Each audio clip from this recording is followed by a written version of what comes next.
सद्बुद्धि, सन्मार्ग और कार्य का संकल्प देना, अडिग रहे विश्वास तुम पर, ऐसा अंतः कर देना। मेरे हृदय में आने में तुम्हें कोई संकोच न हो। हे गुरुदेव, मुझे नजरों से दूर कभी न होने देना। हे गुरुदेव, मुझे नजरों से दूर कभी न होने देना। नमस्कार, गायत्री चिंतन धारा में आपका स्वागत है। मित्रों, विश्व में भारत के आध्यात्म की बड़ी चर्चा है। रूस, ब्रिटेन, अमेरिका और साउथ अफ्रीका आदि देशों के वीडियो आपने सोशल मीडिया में देखे होंगे, बड़े वायरल हो रहे हैं। वहां के लोग भारतीय कपड़ों में भजन करते, मंत्रोच्चार करते, यज्ञ करते और गीता आदि ग्रंथ बेचते देखे जाते हैं। और हमारे देश में जहां इसकी शुरुआत हुई थी, धारा बिल्कुल उल्टी दिशा में बहती दिखती है। विश्व में हिंदुत्व तो बढ़ते हुए दिखता है, तो हमको समझ में नहीं आता कि ऐसे कैसे हो रहा है। हमारे यहाँ तो ये नहीं दिखता, उनके यहाँ कैसे हो रहा है। उनके चेहरे देखो कितने स्वस्थ, ताजगी भरे, प्रफुल्लित दिखते हैं, और हमारे यहाँ हर चेहरा लटका हुआ और तनावग्रस्त दिखता है। हम उनको सौभाग्यशाली मानते हैं, है भाई, सौभाग्यशाली है वो। हमें भी लगता है काश हमारे यहाँ भी ऐसी व्यवस्था हम बना पाते तो कितना अच्छा होता। पर अब क्या भारत यूरोप बन जाएगा और सारी दुनिया हिंदू बन जाएगी? अच्छा, सारी हिंदू दुनिया को हिंदू संस्कृति, परंपरा, पूजा पाठ आदि में रुचि है, तो हमें क्यों नहीं है? भारत में तो शुरू से ही हिंदुत्व था, सब लोग धोती वाले ही थे यहाँ तो। ये जो विदेशों में सामूहिक बदलाव दिख रहा है, उसका मूल कारण है वहां की शिक्षा और संस्कार। हमारे यहाँ से जो साधु संत विदेशों में गए थे, योगी विदेशों में गए थे, उन्होंने वहां उन्हें वैसी शिक्षा दी, संस्कार दिए, तो उन्होंने गीता सीखी, यज्ञ सीखा, योग सीखा। हमारे यहाँ ये सिखाने की व्यवस्था नहीं हो पाई। तो ठीक है, अब सीख लेते हैं, दिक्कत क्या है। भगवत गीता में एक विद्या का वर्णन भगवान कृष्ण ने अर्जुन के सम्मुख किया है। वो विद्या है सांख्य। वैसे सांख्य दर्शन पर अलग से भी अनेक ग्रंथ हैं, पर सांख्य दर्शन उस सत्य को उद्घाटित करता है कि सृजनकर्ता परमात्मा क्या है और उसके माध्यम से ये सृष्टि बनी कैसे। अदृश्य और चेतन परमात्मा से कौन कौन सी शक्तियां किस क्रम में प्रकट हुई, और फिर उस ऊर्जा से अनेक ऊर्जाएं किस प्रकार से बनी।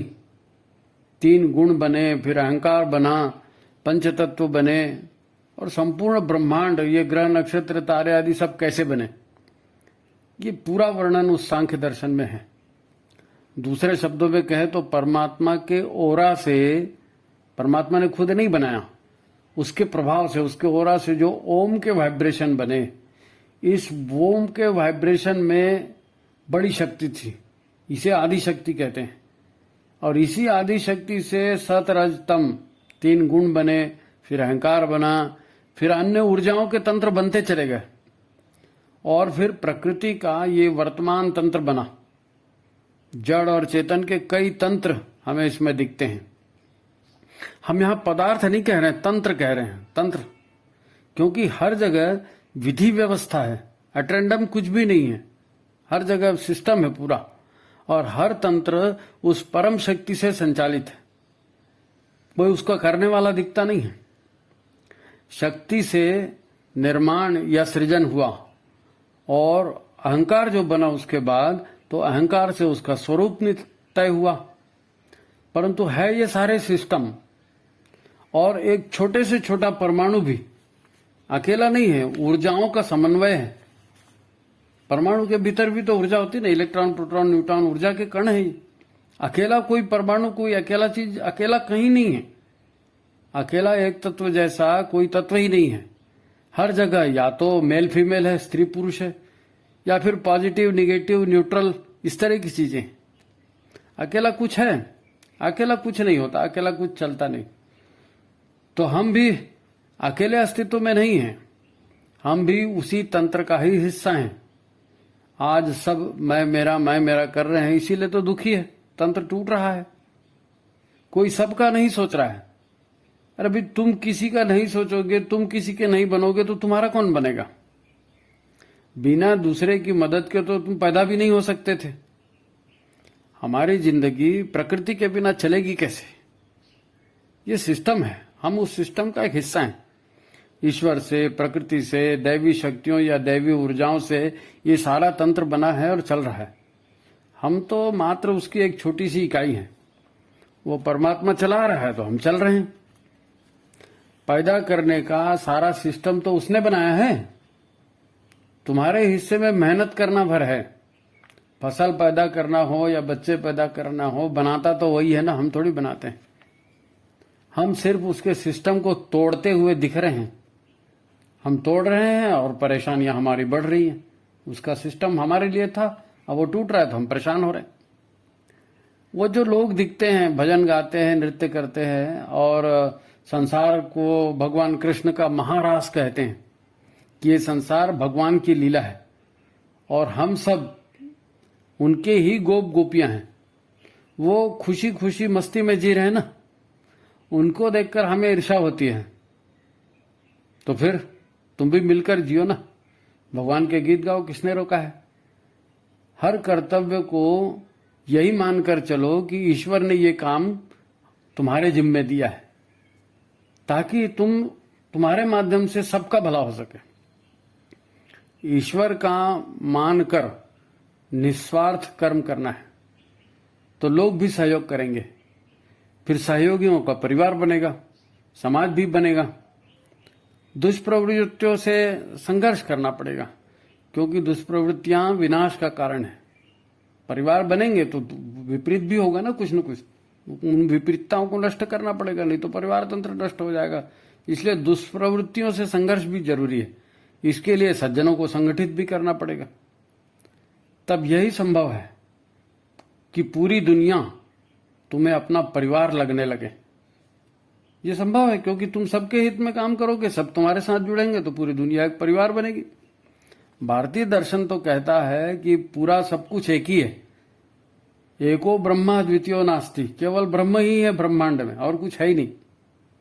संसार में दूसरा कुछ है ही नहीं। जहां हमें प्रकृति दिखती है वहां चेतना सुषुप्त अवस्था में है, और जहां चेतना सक्रिय खेलती दिखती है वहां प्रकृति सुषुप्त अवस्था में है। दोनों जगह दोनों चीजें, और दोनों मिलाकर ही पूरा अस्तित्व बना है। प्रकृति और चेतना का ही संसार है। संसार के सारे सिस्टम ऐसे ही बने हैं। ईश्वर की विधि व्यवस्था और उसके अनुशासन में ये सारा ब्रह्मांड का महारास चल रहा है। सद्विचार और सत्कर्म, सज्जनों का संगठन, अनीति से संघर्ष। अब सद्विचारों को आउट ऑफ डेट माना जाएगा, सत्कर्मों को मूर्खता या दिखावा कहा जाएगा, तो गड़बड़ है ना। सज्जनों की उपेक्षा करके और दुष्टों से सहयोग करके सफल होने के उपक्रम चलेंगे तो फिर वही होगा जो आज हो रहा है। गुरुदेव ने धरती को स्वर्ग सा सुखी बनाने के लिए सद्बुद्धि और सत्कर्मों को अपनाने की बात की। उन्होंने सद्बुद्धि और सत्कर्म की ही दीक्षा दी, यज्ञ और गायत्री। याद करो, उन्होंने शिष्यों को संकल्प क्या दिलाया?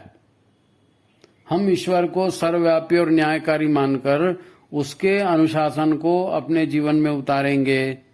शरीर को भगवान का मंदिर समझकर आत्म संयम और नियमितता द्वारा आरोग्य की रक्षा करेंगे। ये गुरुदेव ने संकल्प दिलाया। क्यों संकल्प दिलाया? क्योंकि ये सिस्टम है। दुनिया में अगर सुख से रहना है, धरती पर अगर स्वर्ग लाना है, तो ईश्वर के सिस्टम के साथ चलना पड़ेगा। मैं मेरा से काम नहीं बनेगा। हम अकेले तो हमारा अस्तित्व है ही नहीं ना। सबके साथ है। सब जिएंगे तो हम जिएंगे, सब मरेंगे तो हम मरेंगे। पूरी प्रकृति, पूरा पर्यावरण एक ही सूत्र है सारा। तो फिर खुद को ही सर्वे सर्वा बनाने की कोशिश करोगे तो संघर्ष होगा। ठीक है, खुद को सर्वे सर्वा बनाने की कोशिश करोगे तो संघर्ष होगा। फिर मुंह लटका हुआ दिखेगा, है ना। इधर उधर की बुरी बातें देखने सुनने में आएंगी। मुसीबत में भी अकेले ही पड़ोगे, क्योंकि अकेले मैं मेरा करोगे तो साथ देने कौन आएगा। अकेले ही मुसीबत में पड़ोगे। उन्होंने ये कहा तो नहीं है गुरुदेव ने पर ये समझने वाली बात है, ये समझने वाली बात है। तो फिर दुनिया ऐसी है, ऐसी बनी है और ऐसी चल रही है, तो अपने को क्या करना है? देख लो, सोच लो, जो उचित लगता है करो। तो ठीक है, आज की बात यही समाप्त करते हैं। मित्रों, आपको चैनल अच्छा लगता है तो चैनल को लाइक करिए, सब्सक्राइब करिए, लोगों तक इस बात को पहुंचाइए, है ना। लोगों के बीच में ये बात जानी चाहिए। सब लोग मिलकर के परिवर्तन के लिए सज्ज होंगे तो दुनिया में परिवर्तन आसानी से हो सकेगा। गुरुदेव ने युग निर्माण योजना इसीलिए बनाई और इसीलिए सबको जुड़ने का आह्वान किया। तो एक विचार क्रांति का एक अभियान है ना।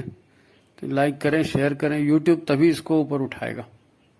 तो ये काम हम करें, रोज चिंतन आ रहा है, लोगों को बताएं। तो ठीक है, आज की बात यहीं समाप्त करते हैं, है ना।